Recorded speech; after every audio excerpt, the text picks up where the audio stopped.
Hello everyone, and welcome to the first episode for Wasteland 2, a game that you may think looks a little bit like the Fallout series, but from what I understand, Wasteland 1 came out many years ago, and that's all I know about Wasteland 1, other than it had this same kind of motif, the same kind of theme and setting, and that the Fallout series was created afterwards as kind of like a spiritual successor from what I've heard. Other than that, I have no idea what the Wasteland games are really about, other than the settings. But anyway, let's jump into this game.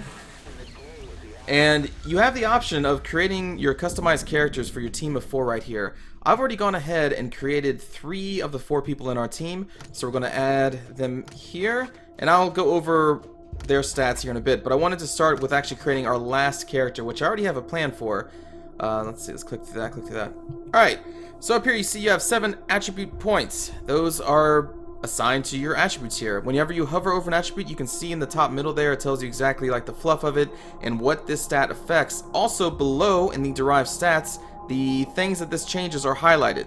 So I go to luck, awareness, you see that the action points, con, all that stuff is now highlighted. So it's really, it's cool. I like the way they did that. So for this character, I want to create a melee focused, probably like a ninja. I've been kind of going back and forth between a character whose backstory is they found a comic that had a ninja character that they really liked and wanted to mimic, or they found a comic on like a Warhammer 40,000 and they want to become like a Captain Space Marine with the handgun and the blades. But I think I'm leaning towards the ninja. Alright, so let's see. For that, we're going to need some strength to increase their con and their base melee damage. Although I don't really want to make them a super tanky character, I want to make them more of an avoidy character, which awareness will help with that. I think, yeah, luck would help with that. And then speed allows you to move farther in combat per action point that you use. So the combat in this game is based off of action points. You've probably seen a lot of other games that base off their turn-based combat off of action points, and this game is no different. So for each movement with the speed increased, you can move farther per action point. So it's pretty important for a melee character to have high speed. And this is also really cool. When you hover over each level, it tells you exactly what you're going to be getting here. So now I have 2% evade if I go up 2 points, and so on and so forth. So that's really cool. So you want to be pretty fast. Charisma, not a huge deal for us. This isn't going to be our leadership character. I'll go over who that is later. Coordination, bonus ranged hit chance. Yeah, but the number of action points is kind of important, I guess. I don't know, we'll go back to that. Luck. I've never really liked the luck stats, but at least this one tells you exactly what it affects, and it's just like, hey, your character's lucky, go for it. So we have a critical hit chance is increased, chance to evade, a chance to get additional con per level, which could be useful for a melee character, and a chance to get bonus action points. So it seems cool. We'll put some points into it. Awareness, we have a little bit to our evade chance. It adds to our initiative in combat, which could be also important for a melee character. So I think I'm going to dump them into awareness. So this build currently gives us a 10% chance to evade base and a combat initiative of 13, which I think is going to be the highest, or at least tied for the highest of my characters. Our action points are pretty low, but what we can do over here, if you hover over the different weapons in this game, like I was thinking about going with bladed weapons. So it tells you exactly kind of what the bladed weapon does here. So it has a very high critical hit chance, has no ammo, but it does have a low non-critical damage and low armor penetration. We also have blunt weapons, which have very high critical damage multiplier, but a low to moderate critical chance to hit. But it is also good against armor targets. So honestly, I think like the bladed weapons seem to be better probably in the early game. I'd imagine the later game you get across a lot of tougher armored opponents, so blunt weapons will probably be better. But ninjas don't really use blunt weapons. At least the ninjas in comic books wouldn't use blunt weapons. So our character is going to go for the bladed weapons. And as you can see, without any skill points in bladed weapons, we have a 25% chance to hit and a 5% chance to crit. But with one of the skill points, which all these skills down here are pulling from these 12 points. So you really are forced to make tough decisions on what you want your character to kind of focus on. You can't really just put a bunch of points into everything. So when we put 1 point into there, you see that our chance to hit skyrockets up to 60% chance, and the critical hit chance goes up as well. We could put another point, which is going to take 2 of our skill points. You can see when I hover over, it's inside the box. It may be hard to see on the video, but there is a 2 inside there. And here we go. For level 4, we would need 6 points in total. So it's not just 1 point per level, not even 2 points per level, but eventually it does continually increase. I think you get up to, I think like each point up here takes 8 or so skill points to invest in. But with 2, we have 64% chance to hit and 17% chance to critical hit as well. So you can see that there's the big jump for your initial, and then it kind of just gets evened out there. But anyway, let's start with 1, because I need this person to do a lot of stuff. I really do. We need this person to be our scout, so I kind of want the perception skill on this character. Smartass, kick-ass, or kiss-ass, and hard-ass are all, I don't know, they're general skills that open up new dialogue options. I haven't invested in them because skills are so important. I do also need a alarm disarmer, computer science, a lock picker. I need a lot of stuff. So I think we're going to give her just 1 and make her generally okay at all of those. Maybe computer science or backstory is that she found a computer that had comics or something on it, or at some point she used the web that no longer is around. I have no idea. Anyway, and then I think we'll maybe put that like that. Or what we could do, we could just give her handguns. None of my characters use handguns, or at least are specialized in handguns. So giving that just 1 point, you know, bumps that down from a 25% chance to a 50, so double the chance to hit. So on her way up, if she can't hit anybody, or if I don't want her to go into melee, she can still pull out a handgun. So I guess maybe this does fit more like a Space Marine captain or something with a chain sword and a handgun, a bolt pistol. And I like these stats. I like what we got here. So we're going to go over here. And now we customize our character. This is going to be a lady. The customizing options, better for the women than the men. Not a huge fan of most of them though. But we're going to give her this face. Not sure on the hair though. Haha. If she did get her ninja from a comic, maybe the colored hair makes sense.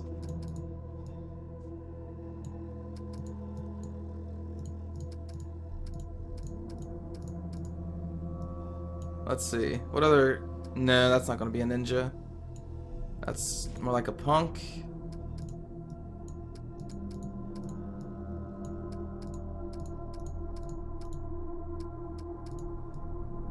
That's like a Chung-Li.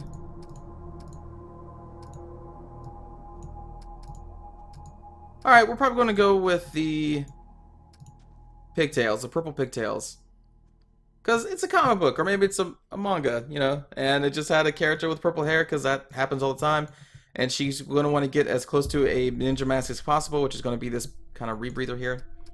Or gas mask, sorry. Our torso. What screams out ninja? That's kind of like a ninja. Oh, that's more samurai-ish. Is there even a ninja torso? Obviously, this is what we need to know. Let's see about the legs. If we can get like matching legs. Ooh, it's like a Ronin type of pants there. Just okay.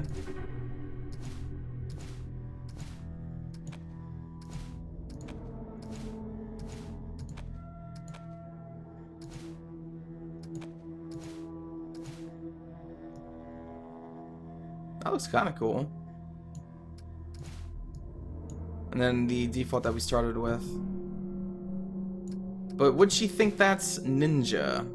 Because I want this character to be one of my youngest characters in the game. And, you know, just kind of still a little childish, but hopefully badass in melee. I mean, she's basing her entire life off these comic books that she read growing up. So she's going to want to try and look the part.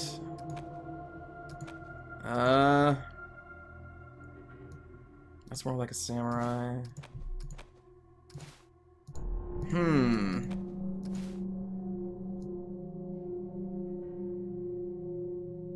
Yeah, let's go with this. Maybe we should see other legs if there's a better ninja leg.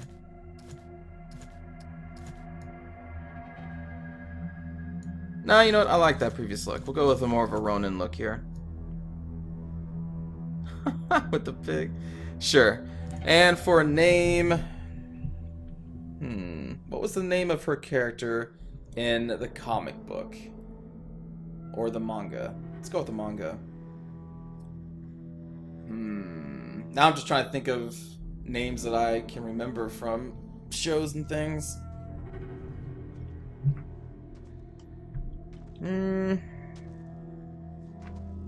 Or maybe she's going to make up her own name based on the name she saw in the manga, so it's not going to be totally correct. So let's go... like, yeah, let's go with Kiku. Kiku... no, I won't go with that. I'm giving everybody nicknames. So, you know, first name, nickname, last name. Maybe I should have thought about this ahead of time. Kiku... Shadow...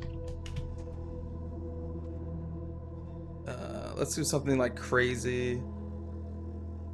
That has to be clearly just wrong.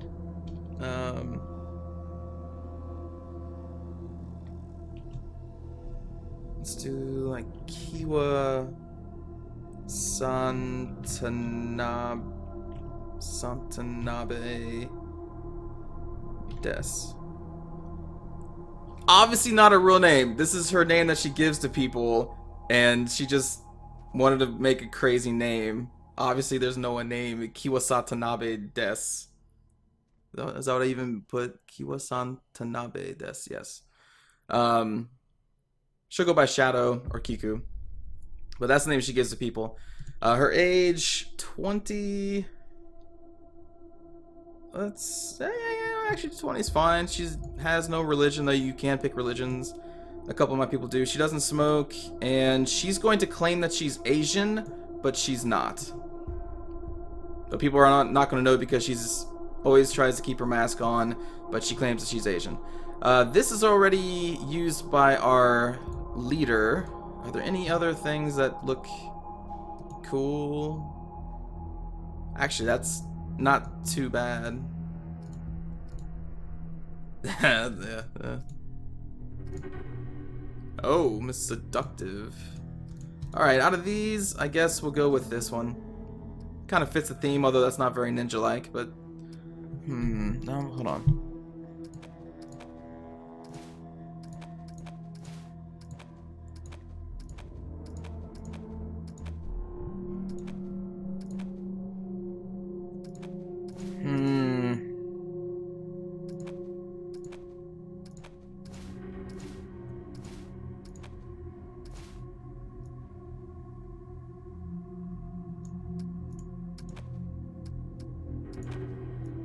I guess we'll still go with that. Let's check out the packs.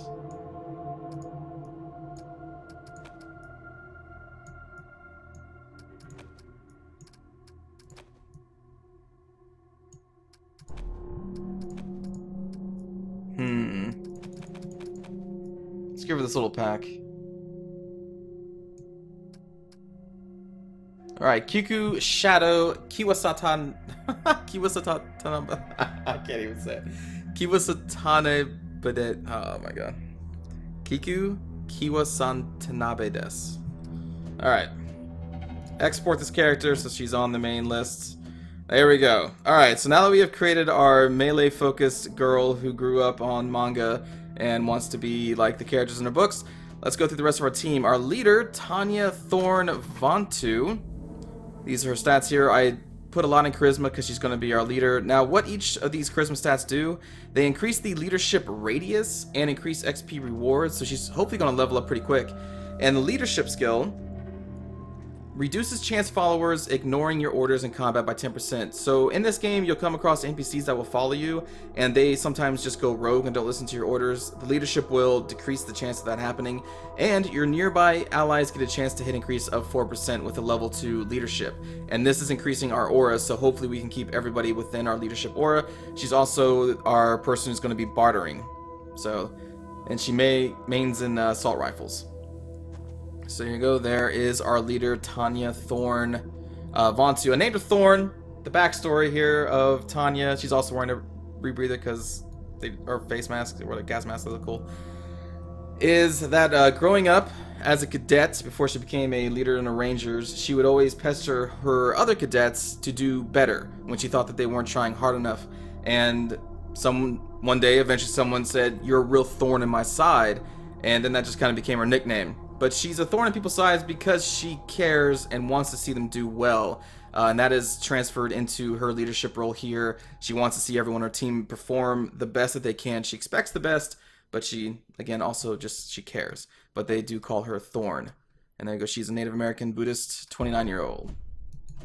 Then we have Grim Reaper Morrison. Grim has a really high coordination skill to have a high action point and a bonus range hit chance because he is focused in heavy weapons. And heavy weapons, one of the negatives, it says it takes a high AP cost to fire, which I wanted to try and get him a lot of AP points. He has some luck in there for an additional chance for bonus action points during the round, as well as additional con per level, because I kind of wanted it to be a side tank. I gave him only one strength stat. I lowered his charisma score and gave him a 4 intelligence to try and get his skill points up. And again, number of action points, it helps with that. And Grim is our Animal Whisperer, also our Weaponsmith, and there you go, heavy weapons. So the thing is with Grim, look at that dude. Grim Reaper Morrison, age 25, smokes, clearly because he's smoking right now. So Grim's never really been friendly with humans, but growing up he always was more attached to animals that he found out in the wild, has had many pets growing up, and people who don't really know him, only know him from, you know, maybe going out on a mission with them or something, they call him the Reaper, because he's really good at killing people. Yeah, he uses heavy weapons, and he's very good at killing. But they never really see his softer side when he's actually around animals. It's something that only his core team would even know about him. He's a good guy to have around, not very friendly, but he will be there guarding your back in the thickest of firefights. And also, he likes animals. So there you go. He's also European, no religion, Grim Reaper Morrison. And then our medic here, we have a lot of high speed because I wanted our medic to be able to go around and reach anybody who needs the healing skill, which you can see we have 2 in Field Medic and 2 in Surgeon. So Surgeon skill is used to revive downed party members both in and out of combat. And this can be used to remove any status effects gained from injuries. The Field Medic restores hit points and removes effects by using consumable items. So I gave him both Field Medic and Surgeon. Also gave him Demolitions. His nickname is Deft Hands because he's really good as a surgeon, and those hands also kind of transferred to him being good at demolitions, setting up, well, demolitions and not having them blow up in his face. He also has level 1 in submachine guns. That's going to be the thing he focuses on. He has none of these skills, and again, he's good with his speed, decently intelligent, kind of lucky, kind of aware. And there you go. This is Teller Deft Touch Ganderson, our medic, age 34. And that is our team. So, with that being said, let's actually play this game, which I've never played before. My skills may totally be bad. I don't know. We'll see. You can change this at any time in the options menu. Choose a setting if you consider yourself a novice, a tenderfoot, or if this is, in fact, your first barbecue. If you've had some experience in the Waste or places like it, and you know which end of the Messen cannon to point at the enemy, this is a setting for you. Let's go Seasoned. I'm okay at these games, but... wait, if you've been around the block a few times and you think whipping your weight in Gila monitors counts as light exercise... this is probably... okay. Let's just go with Seasoned. If it's too easy, we'll change it.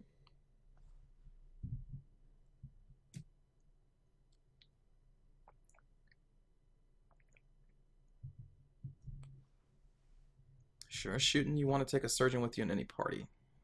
That or a really good field medic. Okay.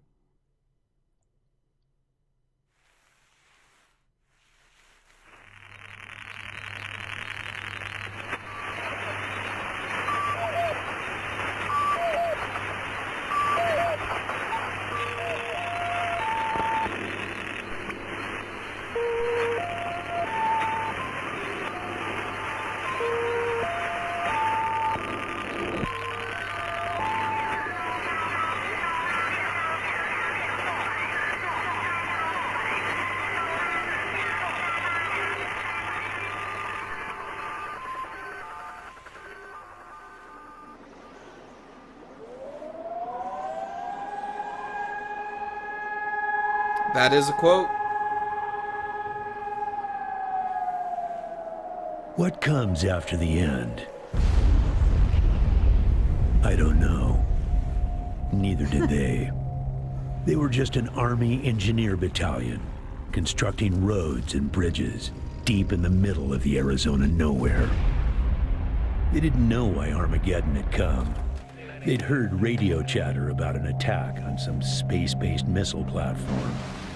But who had attacked it, or why? No one knew. What they did know is that the politicians and the generals had finally ended the world. Now, everything was gone. Oh. They took over a federal prison for a fort, kicked out the convicts, got busy starting from scratch. Maybe it was an act of mercy. Maybe they figured that the prisoners would die out in the harsh new world. Whichever, it came back to bite the engineers in the ass. Cultists, criminals, cannibals. They've been living with the fallout ever since. Damn. Good people had survived too, called for help in the night. And those engineers, those common soldiers, could not stand by and see them die. So they came out of their fort, and they helped the survivors defend their homes.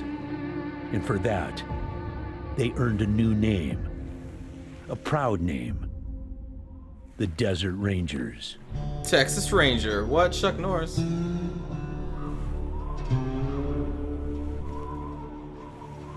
Now, Rangers, I know at times it seems our cause is hopeless. And I know it's hard to say goodbye to a brother in arms.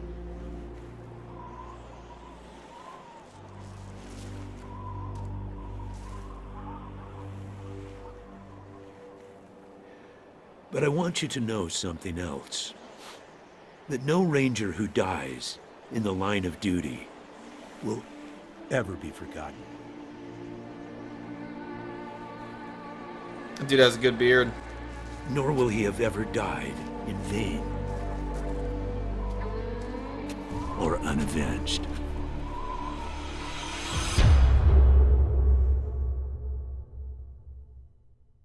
That's a really good beard. Thank you, recruits. Whoa.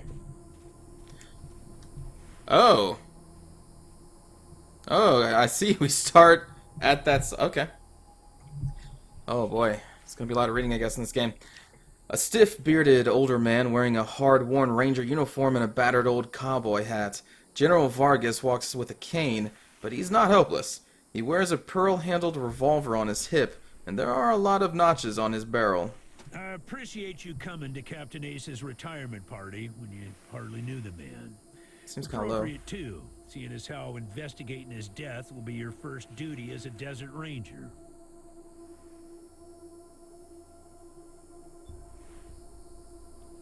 Ace had been trying to locate a faint radio signal, which has lately been giving us cause for concern. We gave him 3 repeater units and sent him to hook them up to 3 remote radio towers. This would have allowed us to get a fix on the signal. But sadly, Ace was murdered by unknown assailants right after hooking up the first tower, and his logbook and the last 2 repeater units were stolen. Okay. Repeater units, sir? When you get back to the Citadel, talk to our radio expert, Wade Woodson, if you want to know more about the technical details. All I know is the repeaters will upgrade the towers and allow us to zero in on the mystery signal. And where are the radio towers? I'll give you the locations of the towers once you have the repeaters in hand. More important to find them first. I guess that's true. Do you think the signal is a threat? The voice on those broadcasts disturbed me greatly. It talked crazy talk about a future where man and machine would be one. Worse, it talked about us, the Desert Rangers, specifically. It said it was coming for us. Oh, yeah, that's a threat. And so you think the logbook was stolen? Don't know. but it wasn't on Ace's person when he was found. Look for it. It might have some clues as to his death. Now, as you can see, I did not take any of the skills for smartass, hardass, or kissass, but you can actually switch between characters to talk. Probably not going to do us too much, other than sticking with Tanya since she has the charisma skill. But it is a cool feature that you can switch during speech, and if you want a hardass response, you could go to Grim if he had hardass, and be like, there'd be a hardass thing here. Anyway. Happy to be given the opportunity, sir, but are you sure we're ready? Yeah, I know. You've hardly found your feet with us, and here I am sending you on a mission that already got one ranger killed. Well, I wish I had another option, but the Desert Rangers are spread a little thin right now. Ranger teams Abel and Charlie are out west trying to stop a range war out there from becoming straight-up genocide. And Team Baker is up north looking for a way through the radiation that's cut us off from Vegas. I'm afraid the next generation is going to have to lead the charge on this one. So what's the mission, sir? The mission is this. Search the area where Ace's body was found, and do your best to recover his logbook and the repeater units. Then call in your report. If you find the repeaters, I may send you on to finish his mission. Ace's death must be avenged, and it will be. But finding the signal he died trying to track down is just as important. Besides, I got the sneaking suspicion that when you find the one, you'll find the other.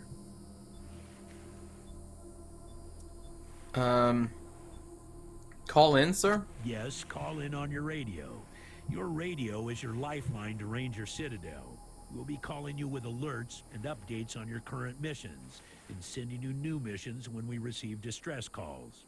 As Rangers, it is your sworn duty to respond to those calls. That is the contract we made with the people of Arizona when we opened for business. When can we enter the Citadel, sir? Once you prove yourself, the Citadel will be your new home. Consider this mission the final test of your training. If you succeed, you are welcome within our walls. If you fail, then you aren't cut out to be a Desert Ranger, and we won't let you in. Okay. Oh. So we get these anyway? I imagine actually devoting to one of these would make him respond better to it? Please, sir, if you're sending us after Ace's killer, then you've already decided we're worthy. Why not just let us in? She's not going to be much of a smartass. Let's just do this. Where is this area, sir? It's about a day's walk east from here. I'll mark it on your map.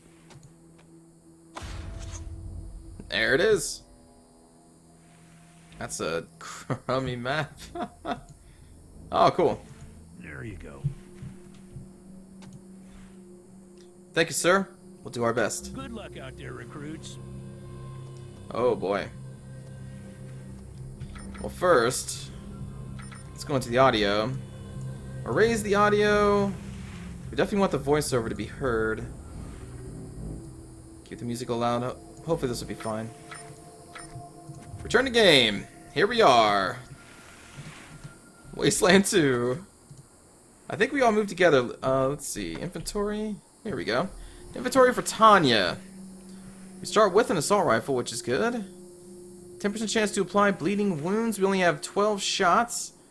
And pain relievers. Okay. Extra large pack. Junk pants. Metal chest plate. Which is what we started with before. Or what we, I guess, chose when we were creating her.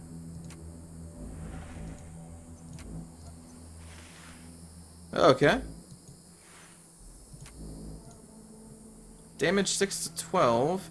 Chance to hit 59%. Wow, alright. Oh, you can have 2 of these up at a time. Okay, that's cool. Huh. There's the skills, there's the attributes. Alright. Let's see. Grim did start off with an M2. Wow. I'm actually kind of shocked they started us off with a heavy weapon. Has pipe bombs. Pain relievers. Sticks cigarettes. Because I chose in his dossier that he liked sticks. That's funny that they put you with a pack of sticks. Oh boy. Let's look at your combat. 4 to 7 times 8 with a 70% chance to hit. Oh yeah. Grim, you're gonna lay waste to some fools. How many shots do you have though? Only 30? I guess we gotta be careful about that. Here's our healer, Deft Touch Ganderson. Basic trauma kit. Select the surgeon skill or right click to use. Surgeon 1 heals 50% of the con during recovery. Heals 10% of con upon recovery. Also pain relievers and the medic pack. Heals 21 to 32 points of con. Okay. And as you can see, these skills are changing depending on what character we're using. So she starts off with a knife and an actual handgun since we put... That's cool. 24 bullets for her handgun. Combat, she does 5 to 10 damage. Is that on her primary? I guess her primary is selected right now. That does have the knife in her inventory. Chance to hit 60%, 10% chance to invade. And she has 23 hit points. Okay. Kind of surprised that he didn't get those pipe bombs, because he has the demo skill, whereas Grim doesn't.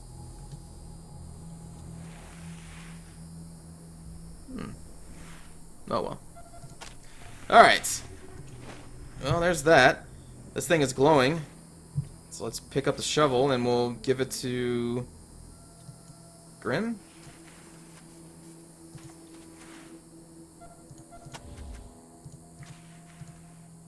Examine. Here lies Ace, born a man, died a desert ranger. Indeed. Now, I have seen a little bit of this opening area, so I do know that there is... There we go. That we can get this character to come with us. Captain Christopher Brock Noteboom. Lived his life to the Ranger Code. Alright.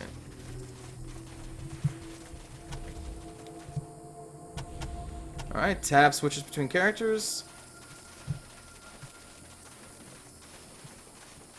Good to see you, recruits. Afraid I can't open the store for you just yet. So this is the Citadel, I believe. This is how you get inside. But we can't get in there just yet.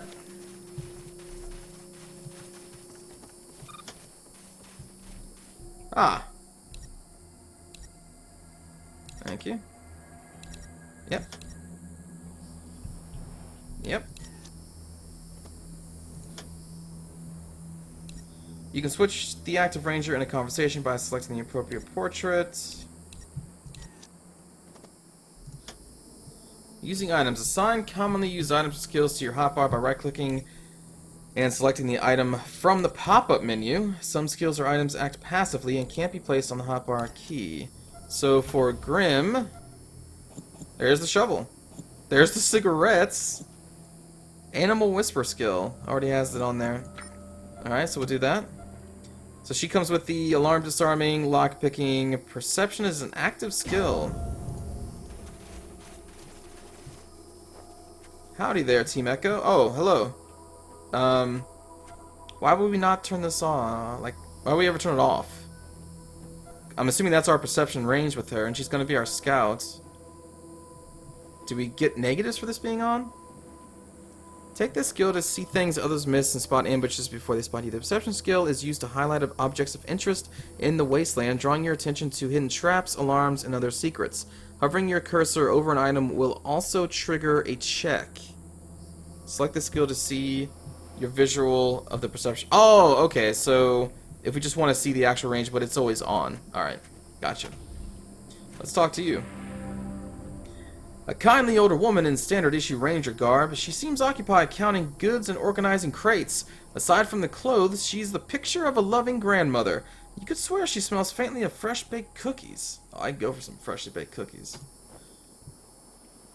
Corporal Solvig Savers. Oh, she's not voiced? Oh boy. Well, hello recruits. Welcome to Solvig Sundries. Happy to trade whenever you like.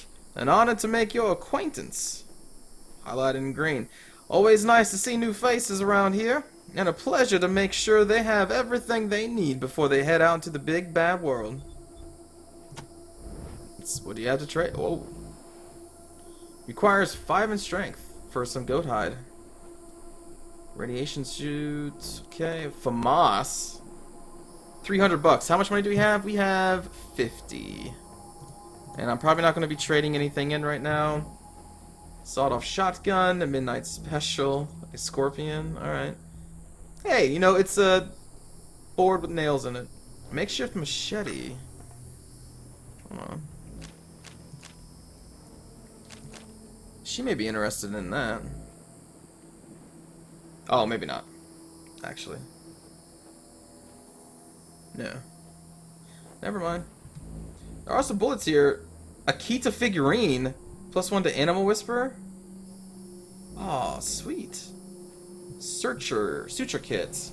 Surgeon 1 removes all bleeding effects. Which now these should be in green. Wait, what? Why is that still in red? He is a surgeon.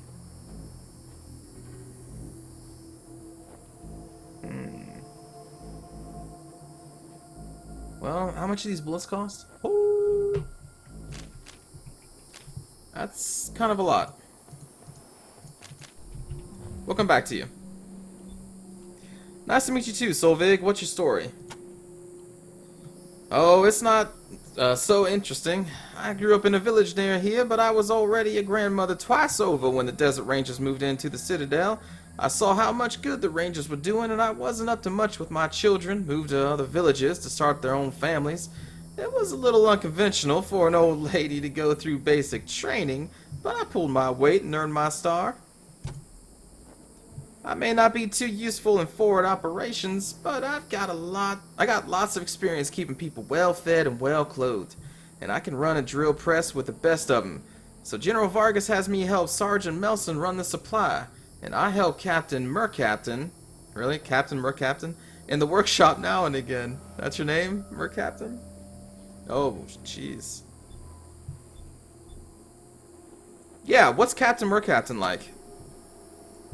She's the smartest person I ever met, bar none. She can whip up laser beams and water purification systems like I whip up pies. Alright. He's a great friend and a great quartermaster. We'd all be eating sand and wiping with cactus flowers without him. He's a modern-day Patton. He's got a mind for strategy and knows how to make the tough calls, but he's got a gentle side too. And the Citadel. I do love this place nowadays. It used to be full of some kooky birds back when I was younger. Fellas seemed to worship pre-war junk, even if they didn't know what it was. And they wouldn't share none of it. Well, I shouldn't get too judgmental. I'm sure they thought they were doing right. Well, with essentials as tough to find as they are, I can't just give them away for free. Believe me, I wish I could. But we keep our prices as close to cost as we can for our rangers. You can stop by for the basics whenever you're in the area. And once you get clearance to enter the Citadel, you'll get access to some of our more valuable goodies. You'll have to talk to Sergeant Melson about that when you get inside. Well, thank you. Okay. Let's get out of here. What is this? Tin cans and goats usually go together. Your instincts are telling you that you might not want to steal this goat's next meal. Alright then. Let's animal whisper this thing. Converse.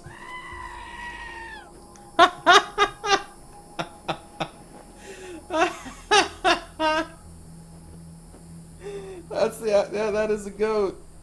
I'm serious, like they actually do that in case you don't know.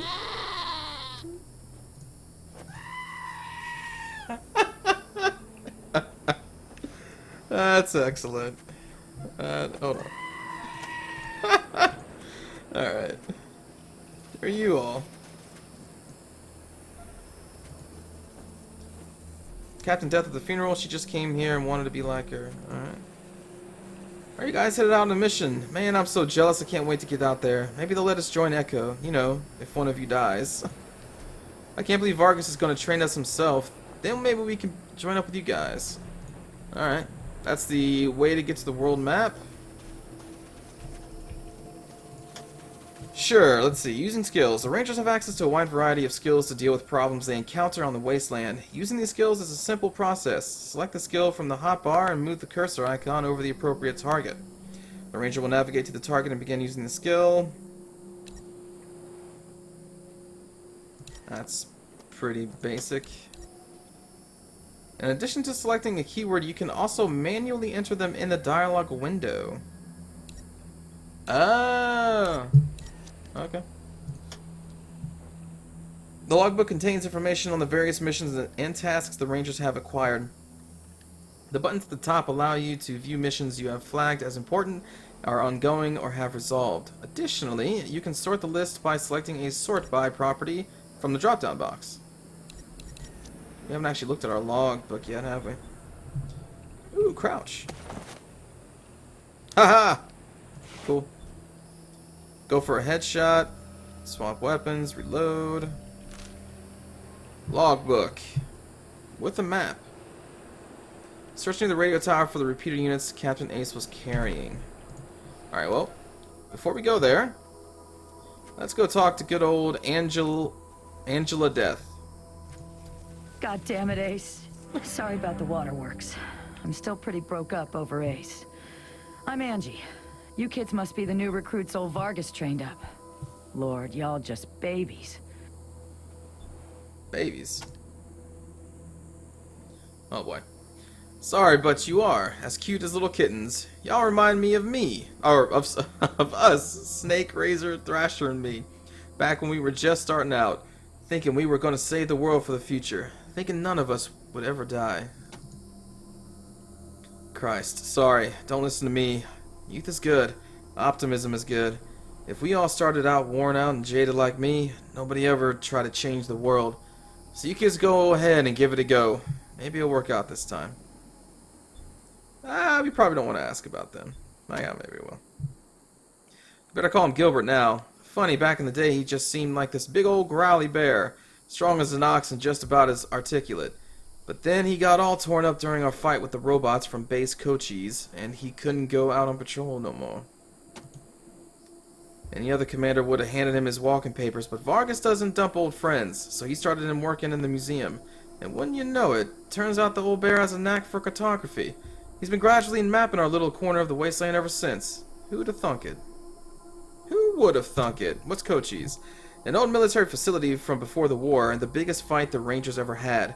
There was some crazy computer in there that kept spitting out robots and sending them off to kill people.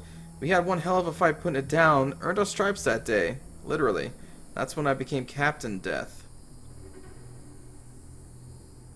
I wonder if this is supposed to be like a reference to Terminator. Is there any kind of is there a Cochise in Terminator?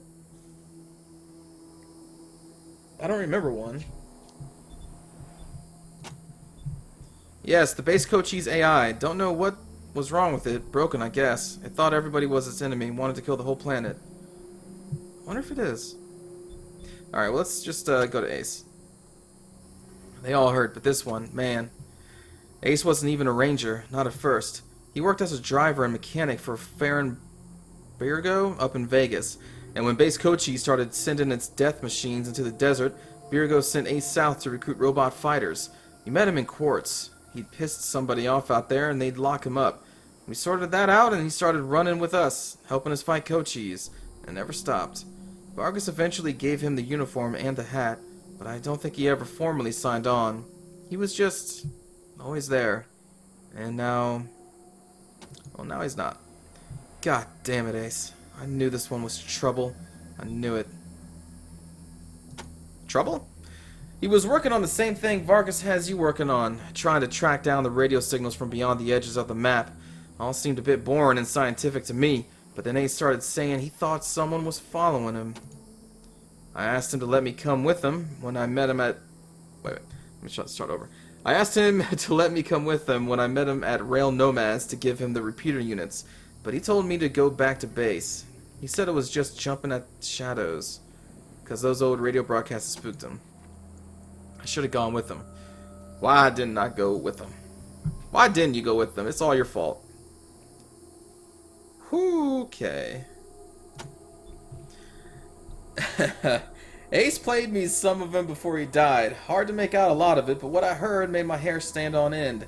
Some guy talking about turning men into machines, or machines into men, or some shit.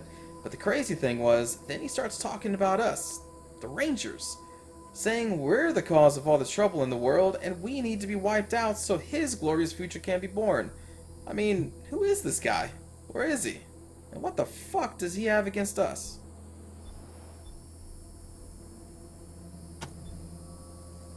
I really don't know the details. It's all a bunch of mumbo-jumbo about transmitters in the north-south axis and signals bouncing off the clouds. Ask Woodson about it. He's our radio genius. Radio technician Wade Woodson. Sure do. He's the guy that makes sure you can hear Vargas when you're out on patrol. Keeps all the machines running and the signal clear. He'll also talk your ear off about circuits and frequencies and I don't know what else if you let him. But be nice to him. He's your lifeline to the base. I mean, I knew there was going to be some reading in this, but whew. I was not prepared. All right. Because when you're playing this game by yourself, you're not actually reading it out. You're just reading it in your head. It's a lot faster. But anyway, could be a nice little place if the Akasons and Topekans would kiss and make up. I can't even remember what it's all about, but between them they got enough old railroad tech that if they worked together, they could give this area a real transportation system. Instead, seems like all they want to do is blow each other's heads off. Idiots. Where's Quartz? Man, not sure I can recall. Haven't been out that way in ages. Don't even know if it's still on the map. Ask Thrasher. He'd know. Might as well find out what happened to Hellraiser. He's another one gone. Went out for patrol a few weeks back and never came home. Don't know if he's dead or AWOL or gone off to join the Scorpions. All anybody knows is he hasn't called in, and we haven't heard from anybody who's seen him. I miss old Hellraiser like blazes. Didn't talk much. Didn't make friends easy. Wasn't big on the social graces. But he was as loyal as they come. And when the shit started flying, he was the guy you wanted at your back.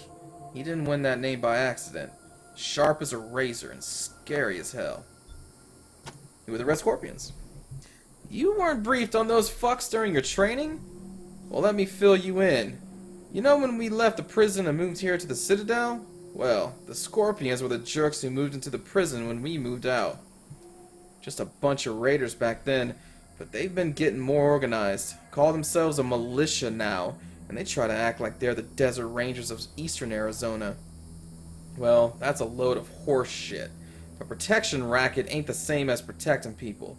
They shake down all their towns for money, and if the locals don't kick in, they smash them up. The Rangers aren't like that. We get by on donations and good old-fashioned scavenging. Basically everything between the prison and the radiation clouds to the east. There are a few small towns and farms out there which the Scorpions claim as their territory. The Rangers used to patrol that area before we moved here, and we knew it pretty well. But a lot can change in 15 years. Who knows? Maybe it's all as clean and nice and crime-free as the Scorpions say it is. But I have my doubts. The edges of the map, kiddies. Big hot areas we can't go into without getting cooked to a crisp. The clouds moved around some with the wind and weather, but there are permanent hotspots on every side of us. North, south, east, and west. Until we started hearing those weird broadcasts, I kind of thought those clouds went on forever, and that Arizona was the last place on Earth. But maybe there's more people out there. Maybe the whole rest of the world's just fine, and we're the only ones in hell. Wouldn't that be the joke? A joke. The joke. Yep, he was one wild-ass son of a bitch back in the day. But I think the weight of his responsibilities has kind of squashed that out of him now. He hasn't been in a decent bar fight in... shit. A decade, maybe? Ha! Better than he'd like. Back in the day, the General was the craziest of us all. But somehow, after we brought down base Cochise, he became the sanest. Now he's running the whole show and doing a damn fine job, while I'm still walking patrols and answering radio calls. Shows you how much ambition I got, huh? Indeed. Say, listen. Hey. Vargas asked you to look into Ace's death because he thought I was too upset to be professional about it. He didn't want me going off half-cocked and shooting up all of Arizona looking for his killer. But I gotta find this guy. Ace and me, well, we've been fighting side by side for nigh on 20 years. I'm not letting him die unavenged. So, well, I know it's going against orders, but if you let me tag along and be in at the kill, well, I'll help you find your feet out there. Maybe give you a few pointers along the way. I may be old and slow, but I know the wastes like the back of my hand. What do you say? I say yes. And she salutes us with her gun. No need to tell Vargas why I joined you. If anybody asks, I'm just helping you get oriented, all right? Good with me. Followers. During your travels, you may come across people willing to join your party as long as certain conditions are met. When a new person joins your party, they are available to use just like your initial rangers. Make sure to equip them and level them up as you progress. Keep in mind that they have their own personalities and might behave in ways that you don't expect. Like slit your throat when you're trying to sleep. Wow, 143 hit points. Oh, she is a brute force outdoors person. She also has a M1, 20 rounds, but also has a wrench. Is she good with the blunt weapons? Ooh, she is. Look at all of these skill points. Oh my god. Okay. Well, let's give you the wrench. Because why wouldn't we? Faded letters. Each of these letters is faded and yellowed with age and use. To my angel is scrawled on the front in loving if slightly messy handwriting. Oh. Okay. Well, I think we're finally ready to leave the base. Whew, it's been about 50 minutes, hasn't it? Is there anything over here? Well, I mean, we gotta look over here, right? Alright, there's nothing there. Well, actually, there may be something over here. See if our perception skill hits anything. Like that. Something seems buried here. Well, you know, Grim,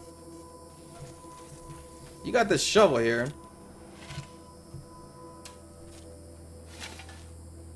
Look at that. We got scrap and a deck of cards. Wow, travel's gonna be so much better now. We can play hearts and spades and blackjack and poker. Alright, so that's gonna do it for this first episode, everybody. Next time we'll actually go out into the world and there will be combat. I have seen up to the next area that we're going to, and I watched the first combat, and that's where I stopped my watching of this series because I knew I wanted to play the game. So there will be combat next time, and I hope you're looking forward to that and that this didn't bore you that much. But this game is probably going to revolve around a lot of talking, investigating, reading, and also combat. So yeah, look forward to that. I hope it sounds exciting to you because I'm looking forward to this game, getting deeper into it. I will see you all in the next episode. Take care.